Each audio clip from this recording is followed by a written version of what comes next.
Hai semuanya, balik lagi di channel aku, Reta Pramesti. Tidak dipungkiri lagi, mendapatkan gaji yang tinggi merupakan impian semua orang.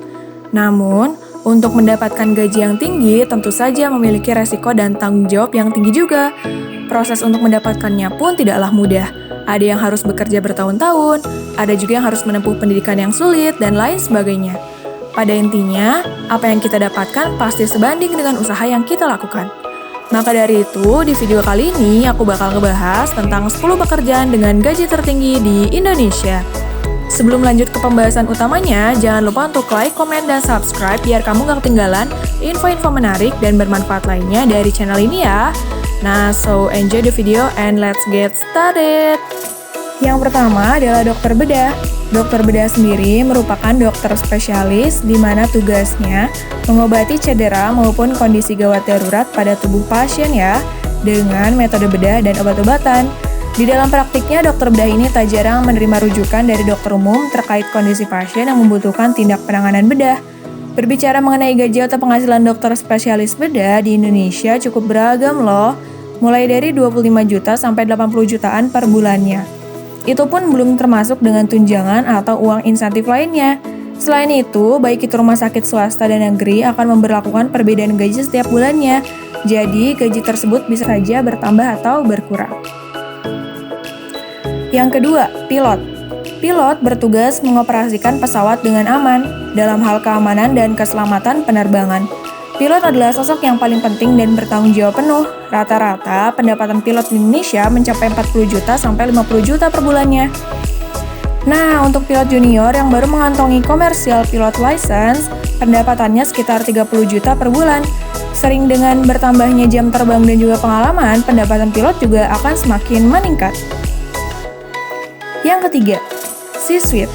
Yang dimaksud dengan C-suite adalah posisi eksekutif perusahaan di level puncak, atau tingkatan paling tinggi di perusahaannya itu adalah CEO atau Chief Executive Officer, CMO, Chief Marketing Officer, CFO, Chief Financial Officer, CTO, Chief Technology Officer, dan CCO, Chief Creative Officer, dan lain-lain. Nah, pada sebagian perusahaan beberapa macam jabatan digabungkan atau dipecah sesuai dengan kebutuhannya ya. Talent Trends 2021 menyatakan bahwa pekerjaan C-suite bisa menghasilkan gaji sekitar 130 juta sampai 250 juta rupiah. Nominal itu dicatat dari beberapa sektor ya, misalnya konstruksi, properti layanan keuangan, konsumsi dan retail, dan industri manufaktur. Bonus atau imbalan posisi C-suite juga sesuai sektor, pengalaman, dan skala usahanya ya. Yang keempat, ahli fisika. Melakukan penelitian fenomena fisik, mengembangkan teori atas dasar pengamatan, eksperimen, dan menyusun metode untuk menerapkan hukum fisika adalah beberapa pekerjaan yang dilakukan oleh seorang ahli fisika. Berdasarkan survei, pada tahun 2015, seorang ahli fisika di Indonesia memperoleh gaji yang sangat tinggi loh, yaitu mencapai angka 1,48 miliar rupiah per tahunnya. Yang kelima, Head of Finance. Head of Finance memiliki peran penting dalam mengelola keuangan perusahaan, memetakan budget di setiap departemen, melakukan manajemen resiko, serta mengevaluasi investasi, dan memastikan bisnis berjalan dengan lancar. Head of Finance pada perusahaan besar biasanya mencapai sampai ratusan juta nih gaji per bulannya. Yang keenam, ahli konstruksi. Mengingat industri infrastruktur yang terus berkembang pesat, ahli konstruksi menjadi salah satu pekerjaan yang mendapatkan gaji tinggi di Indonesia. Seorang project manager di bidang konstruksi biasanya mendapatkan gaji rata-rata 30-70 juta per bulannya.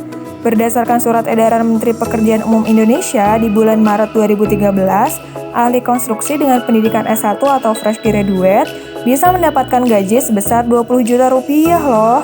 Sedangkan ahli konstruksi dengan latar belakang pendidikan S3 serta jam terbang atau pengalaman yang lama bisa digaji sampai 60 juta per bulannya.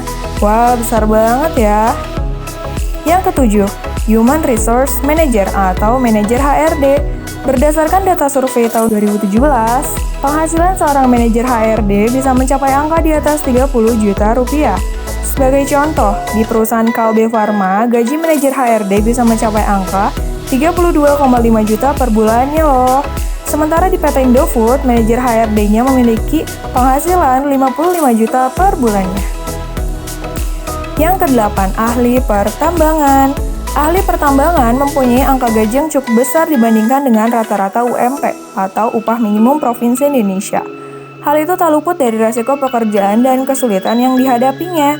Gaji yang didapat oleh para fresh graduate yang bekerja di bidang ini bisa mencapai 6-8 juta per bulannya. Sementara itu, staf yang bekerja pada level menengah dan senior bisa digaji sebesar 30 juta per bulannya. Yang ke-9, marketing. Hampir semua industri membutuhkan ahli sales, marketing, dan advertising. Walaupun sering dianggap sebagai pekerjaan yang sepele, namun tahu nggak, ternyata gaji profesi ini bisa mencapai angka 10 juta per bulannya. Bahkan, mereka yang merupakan seorang profesional dalam bidang ini bisa memiliki penghasilan yang mencapai 40 juta per bulannya. Yang terakhir, content manager. Berkat majunya dunia digital, pekerjaan sebagai content manager menjadi salah satu yang menjanjikan. Gaji tertinggi di Indonesia. Tingginya interaksi masyarakat di dunia maya membuat media promosi di dunia maya berkembang pesat. Gaji yang ditawarkan untuk seorang content manager bisa mencapai 20 juta untuk mereka yang sudah memiliki pengalaman di atas 5 tahun. Nah, itu dia 10 pekerjaan dengan gaji tertinggi di Indonesia. Menurut kamu, kira-kira apa lagi ya pekerjaan yang mempunyai gaji tertinggi di Indonesia? Tulis di kolom komentar ya. Nah, sekian dulu aja dari video aku kali ini. Semoga bisa bermanfaat. Jangan lupa bantu like, share, komen, dan subscribe ya, biar kamu gak ketinggalan info-info bermanfaat lainnya. Nah, kalau kamu punya saran konten lain juga, boleh banget untuk kirim di kolom komentar ya. Thank you for watching and bye!